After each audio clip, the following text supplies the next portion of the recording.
Hezbollah started this war, what did they think would happen if you fire 17,000 rockets on our head?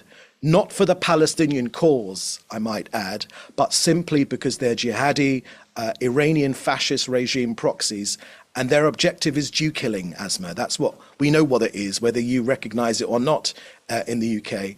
They want to kill Jews. They say it very, very clearly. They want to wipe this country, the only Jewish state, off the face of the earth. So we're not going to let that happen. And so we hope that this deal holds. We hope that peace returns to our northern border, but it will only hold if Hezbollah do not fire in us and keep to the aspects of the deal, as we will here in Israel. A ceasefire started at 2 this morning, our time, between Israel and Lebanon. Will it hold? Israel and Hezbollah, will it hold? Well, already Israel has fired on vehicles within Lebanon. Let's speak to David Mensah, who is the Israeli government spokesman. Good morning to you, David. Good morning, Asma. So we've heard that the ceasefire started 2 our time, but there has been this incident already where Israel has fired on vehicles within Lebanon. Do you have any details about why that happened? Asma, that's the first I've heard of it. You telling me that right now on the air, that's not information I have with me right now. From our point of view, this ceasefire will hold. We'll certainly adhere to all the aspects of the agreement, but we will also want to make sure that it's enforced. We've been here before, but the enforcement part has been lacking. So we will, of course, adhere to the ceasefire, but ultimately we have a responsibility as a country to respond forcefully to any violation of this ceasefire. The US have said that they understand that we maintain the full freedom of military action. So this is a terrorist organization which has fired 17,000 rockets at us since October the 8th, the day after the massacre. So if Hezbollah violates this agreement, we hope they do not. We want peace on our northern border. Ultimately, we want our people to go home. But if they try to rearm themselves, or if they try to rebuild their terrorist infrastructure near our border, or if they attack, or if they launch rockets at us, or if they dig tunnels near our border, if there are trucks carrying rockets coming into the area, we will respond forcefully. That's our responsibility as a government to protect our people. Now, a lot of the concentration of attention will be on the 60,000 northern Israelis who need to get back into their homes. Do you have any kind of timeline in mind for when that might happen, might be able to happen? Well, we've told our residents that they should move back home when they feel ready to do that. Right now, the government is paying for their rent in central Israel, whether they're staying in short-term accommodation or hotels or in apartments, because of the bombardment on their heads. It's tens of thousands of our people, but we haven't said go back home right now because the proof will be in the pudding. If the rocket fire stops, if it is indeed the fact that Hezbollah are moved behind the Litani River and that the Lebanese army, the sovereign army of the state of Lebanon, takes up that space between our northern border. And most importantly, if the rocket fire, the drone fire, the missiles, if that stops, then people will begin to go home. That's all this has ever been about with Lebanon. It's been about giving our own people the opportunity to go back into their own homes. And you'll know yourself that there are many people at kind of local and national government level who think that this agreement is a mistake. National Security Minister says the agreement is a historic mistake. The mayor of Metula, I think that's how you say it, it's the northernmost city in Israel, is not happy. He says, do not surrender to terrorism. Do not make this shameful agreement. This is a sad arrangement, an agreement of surrender by the Israeli government to Hezbollah, an arm of Iran. Presumably, the government and the government for which you are a spokesman is taking a more pragmatic view. Asma, as you know, Israel's a democracy in every sense of the word. Everyone's free to speak their mind here. And, to be blunt, all of us here understand skepticism because we have been here before. And of course, we're dealing with jihadi terrorists who are not notorious in the history of time to be making deals. But it was voted in our cabinet 10-1 as a majority.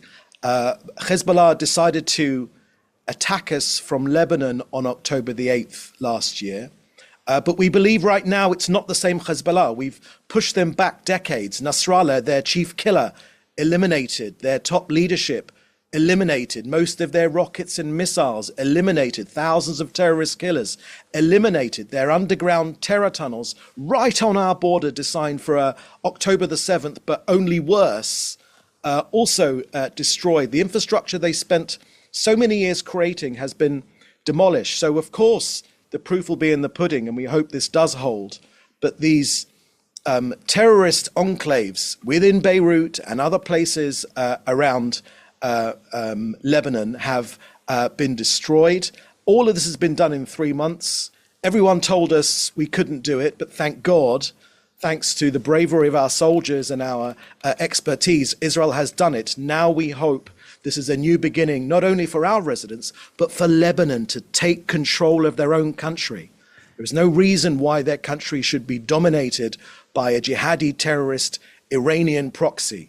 That's not what the Lebanese people are. The Lebanese people should take control of their own country, push back the terrorists, and then we can live with a better future for all the people in this area. Of course, and I know what you're going to say to this, but we should mention, of course, the Lebanese people themselves have suffered hugely throughout over the last year. They have absolutely. They have, but at risk of sounding like children fighting in the playground, Hezbollah started this war.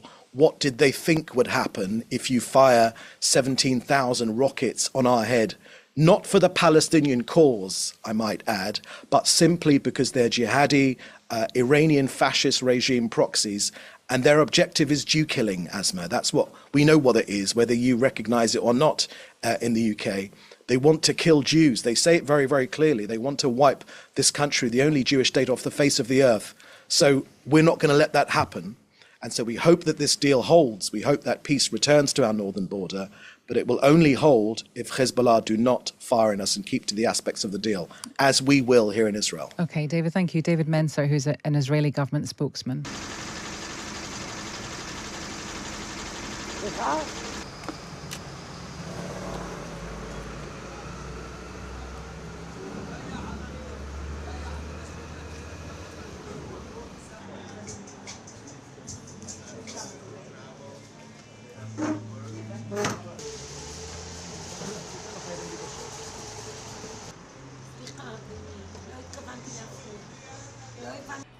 Well, unfortunately, we agreed to that ceasefire, even though I think the majority in Israel was against it, because we feel that we are on the way to destroy it and eliminate the Hezbollah. And but it seems like first, big pressure from the Biden's administration, and so far we hope that after October 7th, that if they'll break the ceasefire, even the smallest thing, Israel will react. Well, as far as as far as the Arabs, they don't know how to keep an agreement. We have to understand the agreement is not with a state, it's not with a nation, it's with a terrorist group.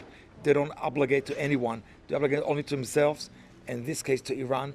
So the question is how Iran is going to react. If they're going to do anything to support Hezbollah to break the violation, to violate the ceasefire, that will be the end. And the only ones who's going to really suffer this time is going to be the Lebanese citizens.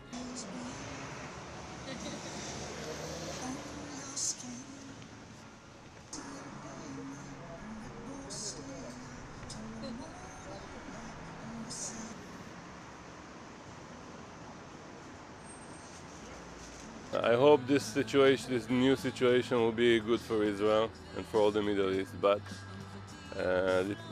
when you look in the past, you see that sometimes it's very problematic and our enemies are doing everything to destroy our country. So I hope this time they understand what we're capable of doing and that there will be no next time.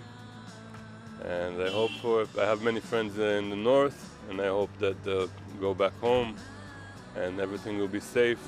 And again, it's not on us, it's on the enemy, and we hope that our enemies understand that we're serious and we want to live here in peace, and that's it.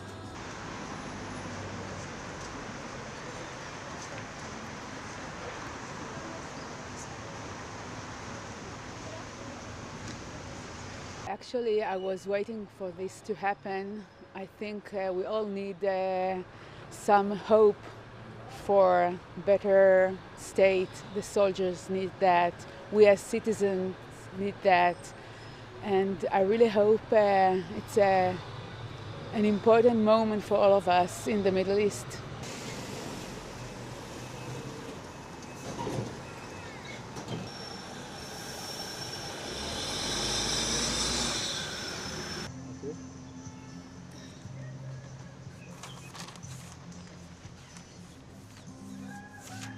Kevin.